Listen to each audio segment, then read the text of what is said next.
Então, a gente tem aí duas sinalizações da Receita. Uma, de que ela acha que o cálculo correto é justamente você excluindo esse ICMS aí das compras, das aquisições dos insumos, tá?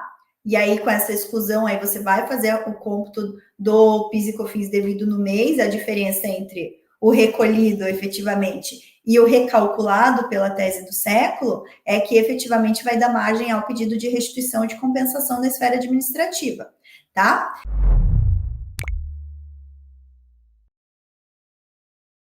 Existem empresas do lucro real que sofreram fiscalização da Receita Federal em relação às compensações que elas efetuaram após terem ganho na justiça a tese do século, terem habilitado seus créditos, terem procedido à compensação dos créditos de PIS e COFINS com outros débitos, Receita Federal foi lá, fiscalizou essas declarações de compensação e glosou alguns créditos porque entendeu que a apuração correta dos créditos não seria essa que as empresas estavam fazendo, porque como elas estão na não cumulatividade, elas deveriam estar fazendo o quê? Apura o crédito, contudo, tem que excluir aí dessa apuração desse crédito também o impacto do ICMS lá quando elas vão fazer a correspondência do crédito da não cumulatividade. O que a Receita tem falado nessas glosas dessas compensações? Que o contribuinte deveria ter excluído o ICMS lá dos insumos. Teria que ter excluído o impacto do ICMS lá quando vai considerar os insumos. E aí, considerando esse impacto do ICMS e excluindo ele lá dos insumos, o crédito relacionado à tese do século reduz drasticamente pelos cálculos que a gente fez. Um exemplo que a gente pegou de um faturamento mensal de uma compra de 100 mil, na não cumulatividade, o crédito a repetir de um mês seria de 2.000, eu não vou lembrar de cabeça, R$2.200. Refazendo de acordo com o entendimento da Receita, esse crédito cai de 2.000 para R$900. Desculpa, cai de 2.000 e pouco para R$1.800. Então, ele cai aí cerca de 50%, tá? Então, é um impacto muito grande. E aí, isso faz o quê? Faz com que todas essas compensações tenham sido glosadas, com multa também, né? Tem o reflexo da multa, com a cobrança, então, todo aquele débito, se eu apurei um crédito de 2.000, eu vou compensar com débito de 2.000. A Receita fala, não é 2.000, é 1.600. Então, automaticamente, R$400 do débito que eu coloquei lá para compensar, a Receita vai mandar o quê? Vai mandar direto para a cobrança. Então, isso gera impacto das empresas muito grande. Então, a primeira notícia do Valor Econômico foi falando sobre esse fato das diversas autuações que a Receita Federal vinha fazendo, contudo, os posicionamentos, né, de diversos tributaristas falando que esse entendimento da Receita não vai de acordo com o entendimento do STF, porque o STF em nenhum momento falou que teria que se ajustar a legislação em relação ao impacto do ICMS nos insumos, tá? Nos insumos. E aí, no mesmo dia 29 de julho, saiu uma outra notícia, também no Valor Econômico, falando que a Receita Federal vai suspender todas as fiscalizações relacionadas à tese do século até que o Supremo publique o acórdão relacionado a esse tema 69, e aí, uma vez publicado o acórdão relacionado ao tema 69, o que vai acontecer? A Receita Federal vai rever a sua legislação, as suas normativas, vai ver se precisa ajustar as suas normativas. Uma vez que seja ajustado, ela vai dar tempo para os contribuintes também se ajustarem antes que ela faça novas fiscalizações, tá?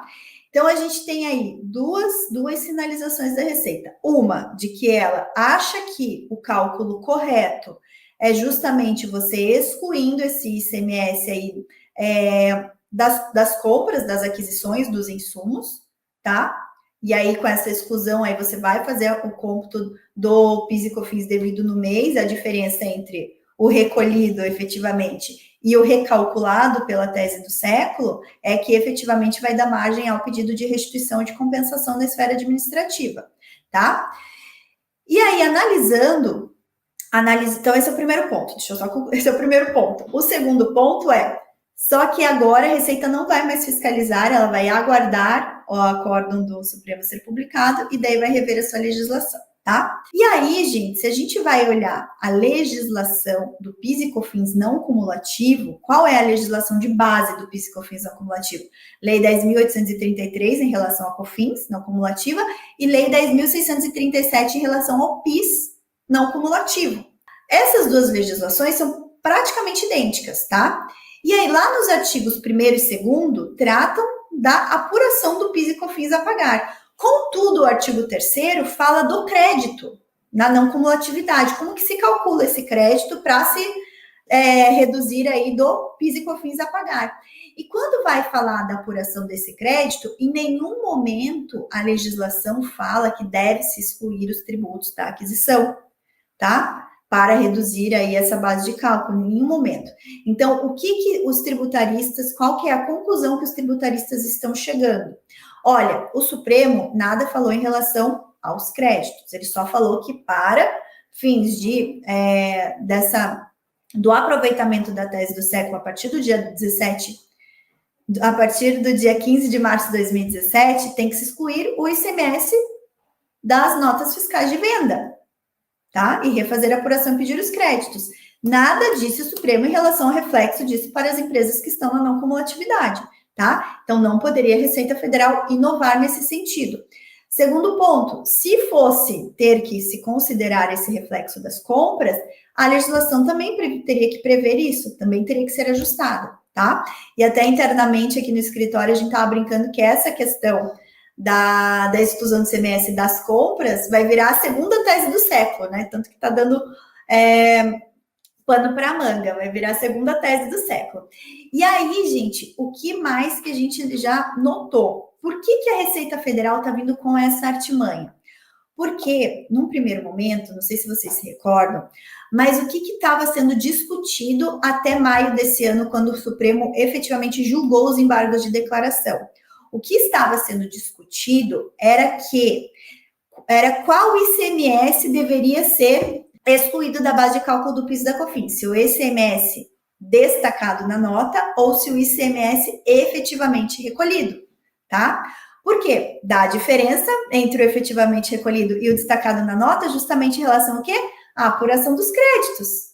Porque se você está destacando um valor na nota fiscal, não é efetivamente aquele valor que o contribuinte está recolhendo aos cofres públicos, porque se ele está na não cumulatividade, ele tem que também fazer a apuração não cumulativa. Se o Supremo quisesse que fosse excluído esse ICMS das aquisições, ele teria falado, não é o ICMS destacado nas notas, mas sim o ICMS efetivamente recolhido, assim como a Receita Federal queria, tá? Só que não foi isso que o Supremo falou. Aí a Receita Federal, como artimanha, ela trouxe segundo entendimento. Olha, tá bom, então é o destacado na nota. Contudo, para os contribuintes que estão na não cumulatividade, como há o reflexo do ICMS lá no insumo, eu vou o quê? Eu vou trazer uma outra legislação, que foi no caso lá em 2019, quando ele trouxe a IN 1911, para, de alguma forma, como eu perdi lá no Supremo, como naquela época eu poderia perder no Supremo, né, a Receita Federal pensando, eu, de alguma forma, reduzir o meu rombo nos cofres públicos, tá?